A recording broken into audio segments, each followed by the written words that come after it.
Hey guys, it's Pierre. So we are doing this again, same place, same time pretty much than last year. So yeah, good time to catch up with you guys on Reddit, and yeah, I'll try to answer as many questions as possible, and hopefully give you the answers you want, and hopefully it can help you, whatever it is. So yeah, let's get into it. So first question, Tan Oscar 221. What did your parents say when they spoke to you after your win at Monza?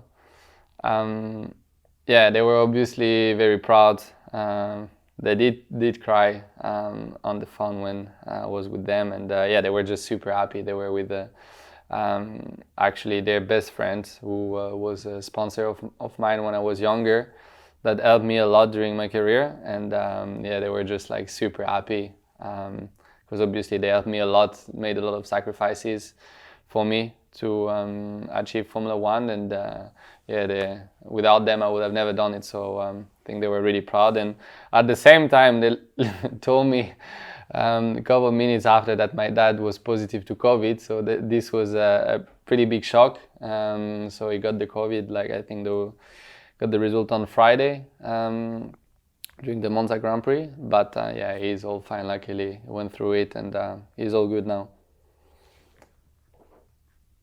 Second question, so from Tomo the Man, are all the other drivers jealous that your engineer has the best voice? Well, that's a good question. I don't know. I know my race engineer, Pierre Hamlin, is a big star on social media. And yeah, I did tell him, because he doesn't really have a look himself, but I have a look for him, and all the time I see some funny comments or good comments, I share it with him, and he's also makes him laugh, and you know, I'm really happy the way we're working together. He's a great guy. Only problem is we have the same name, so sometimes it's a bit confusing, but except that, no, he's a really good guy. Hey, so third question, Virat straight down. Hey Pierre, this year you've impressed everyone. You're the driver of the season for many. How did you manage to put behind the ghost of the previous season and be so impressive this year? I also know F1 drivers are strict with the diet, so what is your go-to cheat meal?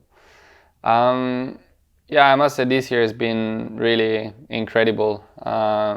Yeah, with Scuderia AlphaTauri. So yeah, it was the first year as a Scuderia AlphaTauri team, and obviously the team wanted to have a fresh start. But I think we're on our way to reach the best season for Toro Rosso / AlphaTauri of all their F1 history. We just scored more than from last race, over 100 points, which is really a great achievement for the team. And yeah, obviously very happy with the win. You know, last year we finished on a high with the second place, which was pretty incredible. And yeah, I wanted to do better this season, be more consistent, try to perform even better with this team. And I think we managed to show some strong races, really good speed, and be consistently in the fight for the points. And yeah, obviously the cherry on the cake was the win in Monza, which was yeah, just a very special moment and special race. So obviously, you know, it's the dream of all the kids who wants to be Formula One driver, and yeah, I mean, was probably even better because nobody really expected us to be right up there, and yeah, it was a beautiful moment to share with everybody in the team. And strict diet, yeah, obviously we got to be quite strict with our diets. We train a lot, we burn a lot of calories, especially during race weekends. So obviously we need to eat like good quantity, but just quality food and healthy food. So yeah, when I can allow myself a cheat meal, I'll say I go for, well, living in Italy now, you know, I have quite a wide choices of cheat meal if I want, but yeah, a good pizza with tiramisu feels nice a couple of times in the year. Fourth question, Jed, what is that? Okay, Jetta, do you still have the blue NSX or just the red one now? No, I just have the red one and I'm really happy with it. For me, it's a fantastic car. Just I think the ratio between the price and the quality, the performance you get is very, very good one. And I had the chance to drive one in Motegi 2 years ago. And it's so much fun. Honestly, the chassis car behavior is great, and you have the power as well. You can good brakes. So yeah, if you guys have a chance to drive one or do a track day with one, like I really recommend it. Mermaid, hi Pierre. What's an underrated or underappreciated aspect of driving in F1 that fans may not realize? Merci.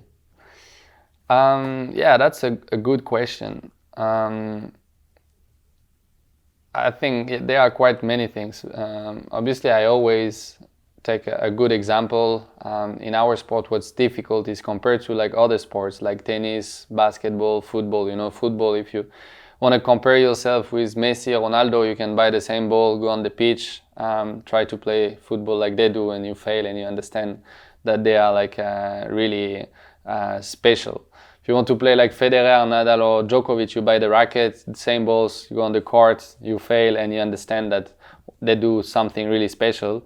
In our sport, what's difficult is people don't drive F1 cars, so they don't really realize everything that it takes to drive at such speeds for such a long time, and the focus you require, the physical aspect of it.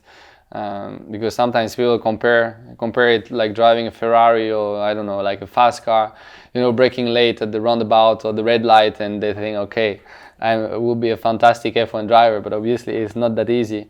I think the G-forces is something which is difficult to realize because it's not like a feeling many people get in their life. You know, when you get up to 5-6 Gs on your neck for your full body when you brake.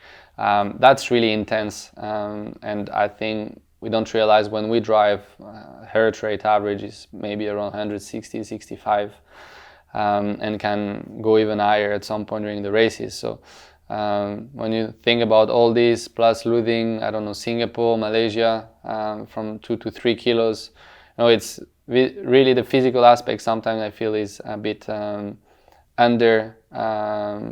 underestimated because yeah, it's just difficult to realize because people don't really get the chance to drive a Formula 1 car. So yeah, I would say that's the main one. SkyTube, is it still a bit surreal to be a race winner?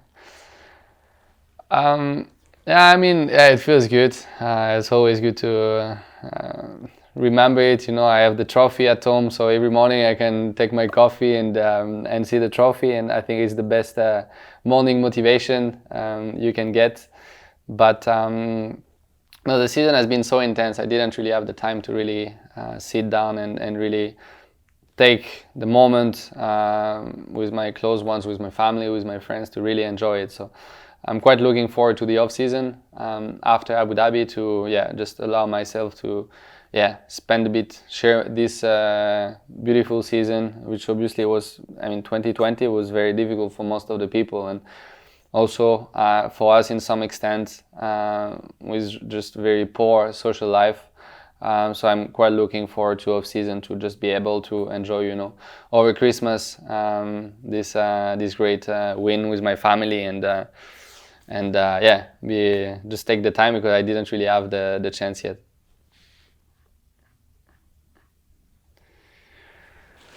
Cosmic Ink Space, do you feel that Drive to Survive on Netflix has helped or hurt F1, and how annoying is it to have the cameraman following you all day? Well, I think we probably have different opinions on the Netflix documentary. I do believe, for me, it's a fantastic series. It does feel weird to watch Netflix and to see yourself in some episodes because that's really, really weird. But I think it just gave to Formula One a lot of exposure to people that didn't really follow F1 and actually engage the people even more with the sport. So I had very, very good feedback from people around me from this series. Also people that didn't follow F1 before and that got into it thanks to that. So no, I think the exposure for the sport has been great. I do feel it shows also a bit more personal sides of the drivers than we can see just on TV from the races, because sometimes after a race, depending how it went, depending on your emotions, you may come across on TV a bit different than who you are exactly. And people don't really see the personal side of the drivers, which I think Netflix managed to bring a bit more in the series. So I think very good to have Netflix around. How is it to have the cameraman? Well, the same thing. I think for some people it's really annoying. For others, doesn't disturb too much. Just live with it, for sure. Got to watch out for what you're saying, and depending of the situation. But to me, I just try to be myself, and then after they cut anyway. Some few stuff they keep what they like, but no big deal about it. I think it just try to stay natural, and that's the main thing.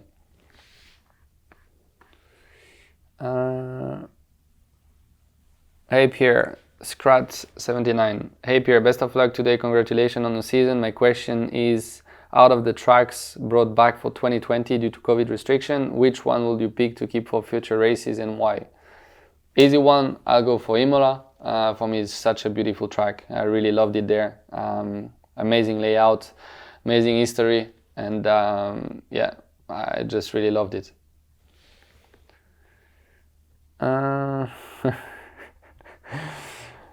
All that glitters. Hi Pierre, lots of interesting questions have already been asked in a thread, so I go for a curious one. What's the story behind the Calamar nickname, and why is Charles Petit Calamardo?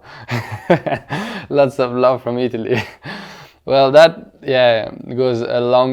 goes back to a long time ago when we were kids, like 9-10 years old, and we would go to holidays together or spend more time. I don't know, it just came like one day we decided to call each other Calamar, which is not really such a beautiful nickname, but it was just for fun. We were kids, we were laughing, and actually we have many other nicknames. Obviously we're teammates also in karting, and we spent a lot of time together, so a lot of nicknames came alongside all this time, and this kind of stayed with us. King Popcorn Head, if you were not a professional driver, what career do you see yourself in? This question, I must say, I never really thought deeply into it, because I always, since a very young age, I always wanted to be a Formula 1 driver, and once I commit into something, I give everything to make it happen. So I never really thought about any other option. Obviously, I'm very competitive driven, competition driven. I love sports. I played football when I was younger, and I did think I would have tried football maybe in a better level. I did play when I was 5 till 11, and then I had to make a choice between karting and football. So I believe I made the right choice at the time, but I still love football. I love architecture, design, so interior design, architecture. I love it. I'm quite creative, and I like to put my thoughts on paper and for whatever it is. So maybe something a bit more in the design. I love fashion industry. So maybe something in there as well. I like space, so why not an astronaut as well? There are a lot of things I would love to discover. Obviously, F1 career takes so much time of your life and so much commitment that at the moment I don't really have time to explore a lot of things. But clearly in the future, I'll take same music. I would love to learn piano. I think I'll get into it next year. But just discover life in general and discover many things, because there are many beautiful things to do in life. No karma are real opinions.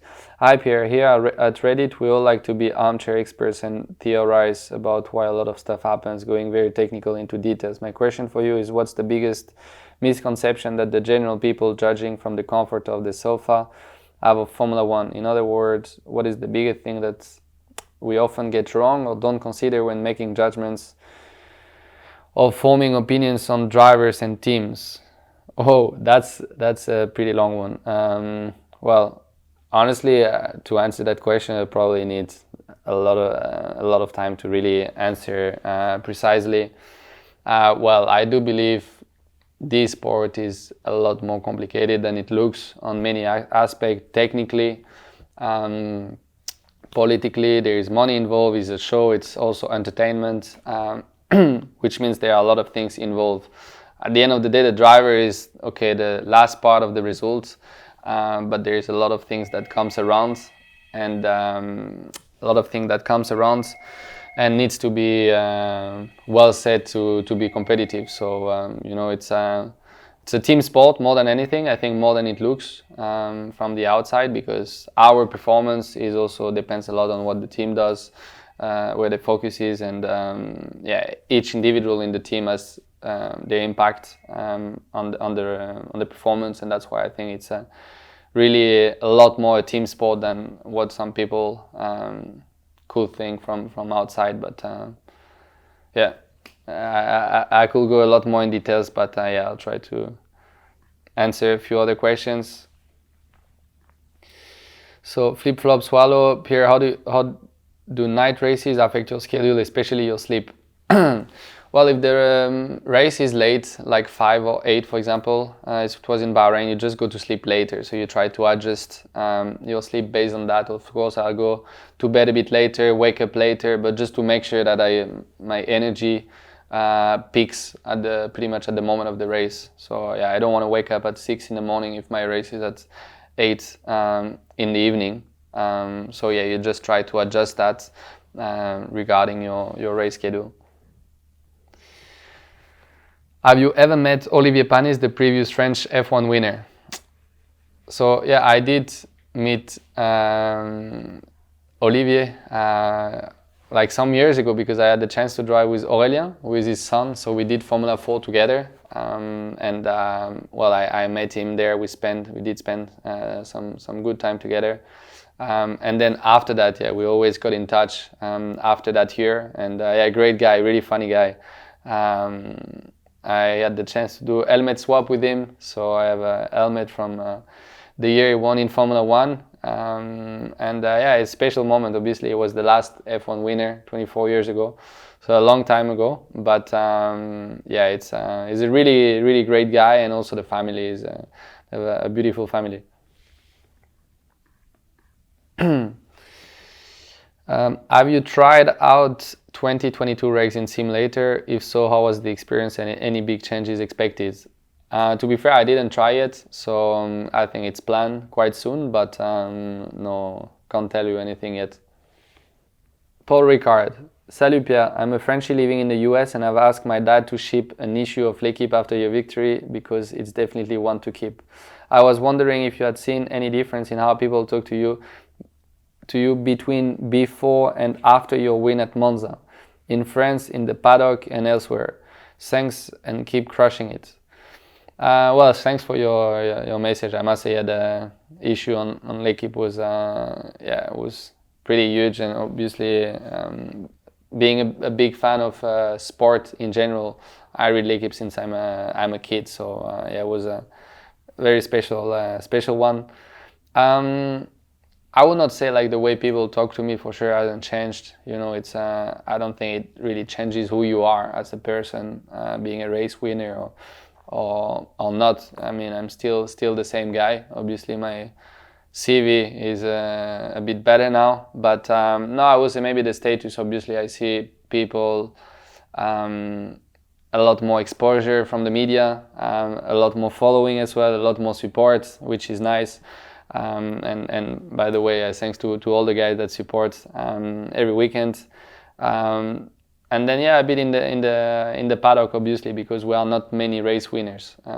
So at the end, especially with the midfield team. I don't think we are many to have won a race. So yeah, it has changed in some way, and yeah, there was before and after, but yeah, I would say that's the main difference. Yeah.